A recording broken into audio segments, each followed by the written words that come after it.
दोस्तों नमस्कार। दोस्तों मैं गुरदीप सिंह सेंगर एडवोकेट और आप लोगों का मेरे लीगल चैनल पर स्वागत है।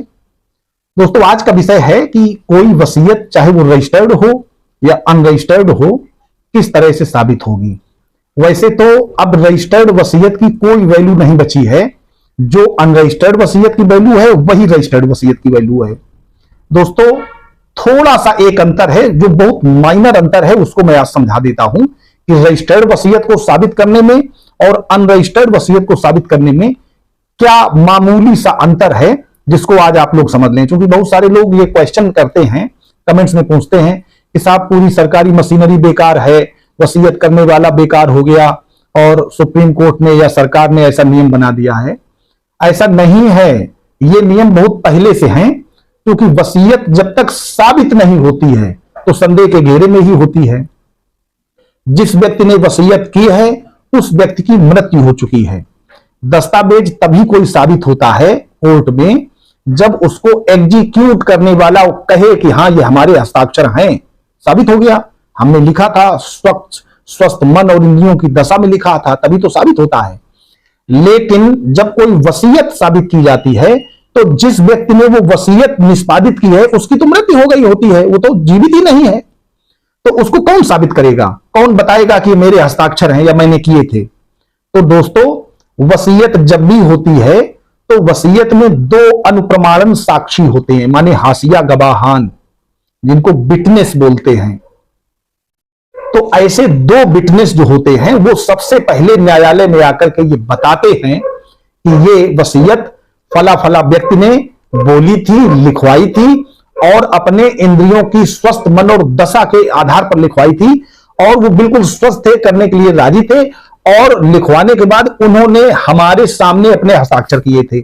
इसके बाद मैंने भी उनको सबको देख करके पढ़ करके इसके बाद अपने हस्ताक्षर किए थे।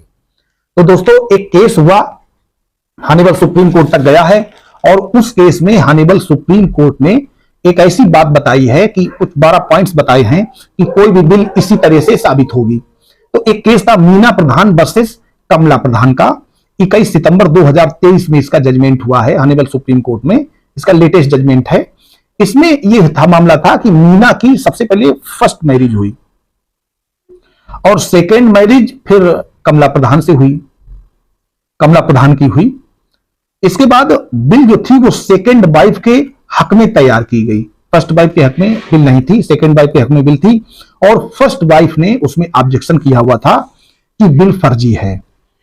ट्रायल कोर्ट ने बिल को कंफर्म कर दिया कि बिल सही है। तब हॉनरेबल हाई कोर्ट में इसकी अपील होती है और अपील डिसमिस कर दी जाती है कि वो जो बिल है वो सही है।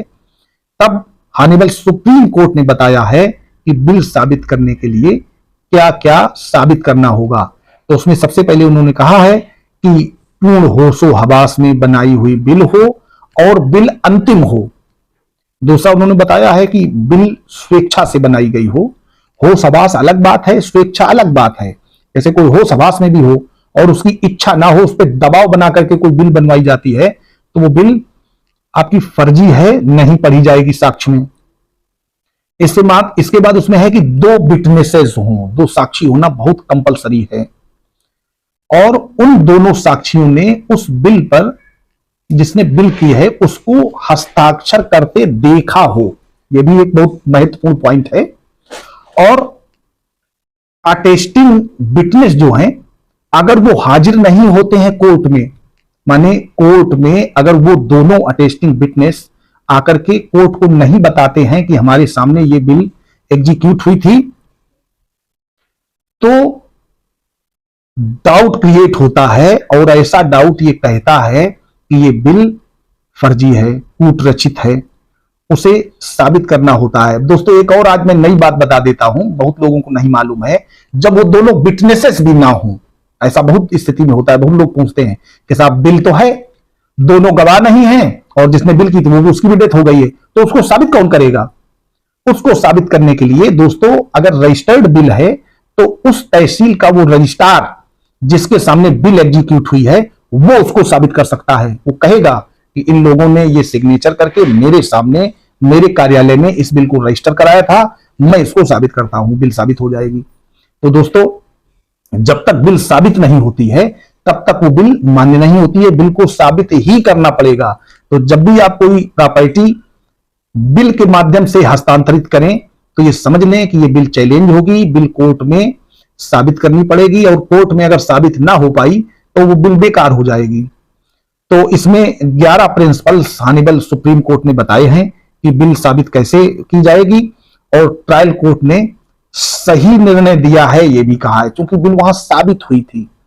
तो दोस्तों, इस तरह से चाहे आपकी रजिस्टर्ड बिल ही क्यों ना हो, वो एक प्रकार से बेकार है तब तक जब तक कि वो कोर्ट में साबित नहीं कर दी जाती।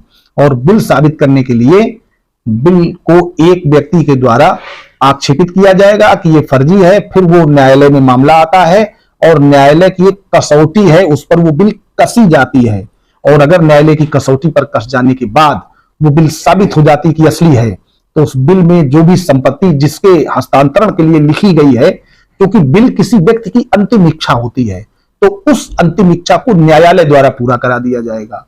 और क्योंकि हम उस व्यक्ति का सम्मान करते हैं जिसकी मृत्यु हो गई, और उस व्यक्ति ने अगर जो चाहा था उसको ना किया गया तो उसका असम्मान हो जाएगा।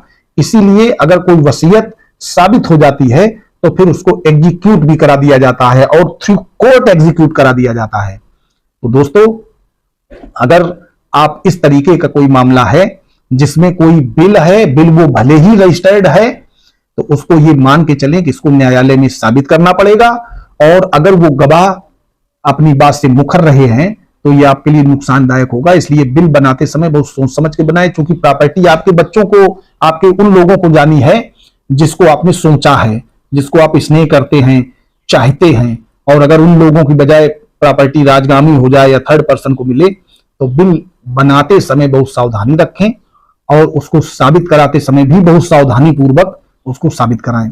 दोस्तों, ये मेरा चैनल इन्हीं विषयों पर लगातार आप लोगों को जानकारी देता है। अगर हमारे द्वारा दी गई जानकारी आपको अच्छी लगती है तो दोस्तों हमें सपोर्ट करें, हमारा चैनल ज्वाइन करें। ज्वाइन की बहुत कम फीस मैंने रखी है, केवल 29 रुपए में आप हमारा चैनल ज्वाइन कर सकते हैं। हमारी वीडियो को लाइक करें, अपने दोस्तों को शेयर करें, और अगर हमारे चैनल पर नए हैं तो हमारे चैनल को सब्सक्राइब करें। और अगर हमसे कोई प्रश्न पूछना है, कोई और जानकारी करनी है, तो हमारा कॉल मी 4 ऐप पर बाकायदे आप फोन करके हमसे बात कर सकते हैं, या हमने एड्रेस भी अपना दे रखा है, room number 92, district and session code, Kanpur Dehat, Uttar Pradesh में। आप हमसे आकर के मिल भी सकते हैं, लोकल के लोग। तो दोस्तों, ज्यादा से ज्यादा मुझे सपोर्ट करें। धन्यवाद।